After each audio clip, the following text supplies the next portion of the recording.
We are social animals by nature, as Aristotle, the legendary Greek philosopher, said. We cannot live alone. We have to enter into relationships with other fellow human beings. No one can break the shackles of mutual dependence, as we see in a poem written by William Cowper, an English poet and a hymnodist or hymn writer, portraying the pangs of solitude of Alexander Selkirk, who had been marooned on an uninhabited island for years. Quote, society, friendship, and love divinely bestowed upon man. Oh, had I the wings of a dove, how soon would I taste you again? End of quote.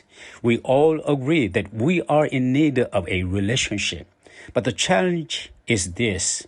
It is not that easy as it sounds to have and cherish the relationship, as we all have experienced and become wounded, carrying so many scars in our souls. We need relationships, but we are reluctant to enter into relationships because we are afraid of being hurt again. It seems like a catch-22, doesn't it? What shall I do? Can anyone help? You might cry out. I think I can help you by introducing someone who could give you advice on this. Can you guess who that is? That is the King Solomon, the author of the book of Proverbs. Proverbs 27:17 says, as iron sharpens iron, so one person sharpens another. This one short verse of the Bible gives you a powerful and useful insight as far as your relationship goes.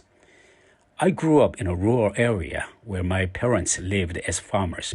We raised some domestic animals, including oxen, cows, chickens, and pigs, and even rabbits sometimes. As part of my assignment or duty, I was responsible for feeding some of them with the grass. I had to go out in the field and cut the fresh green grass with a sickle. I sometimes cut my fingers. Man, I hated it when it happened. I learned that it was prone to happen when the blade of the sickle was not sharp enough because it wouldn't do its job properly. I became more careful to carry my sickle better prepared by sharpening its blade.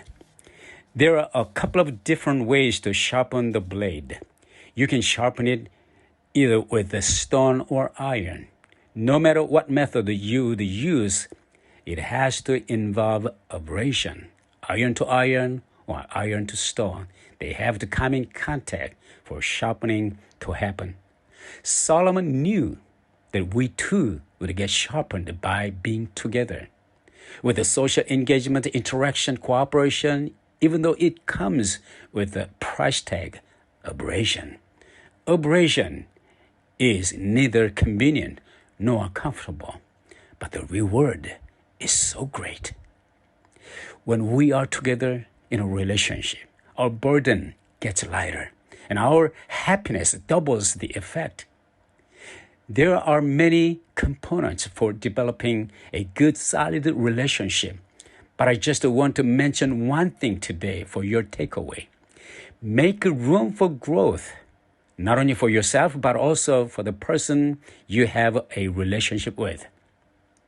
Whether it's your friend, partner, or even your family member, you know that no one is perfect. I am using an Apple phone.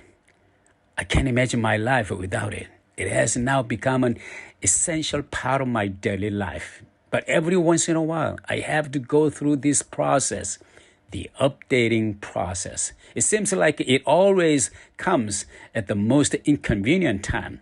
It annoys and even frustrates at times, but it's not an option if you expect the best performance.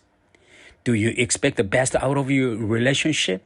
Then expect the inconvenience of updating or the inconvenience of abrasion.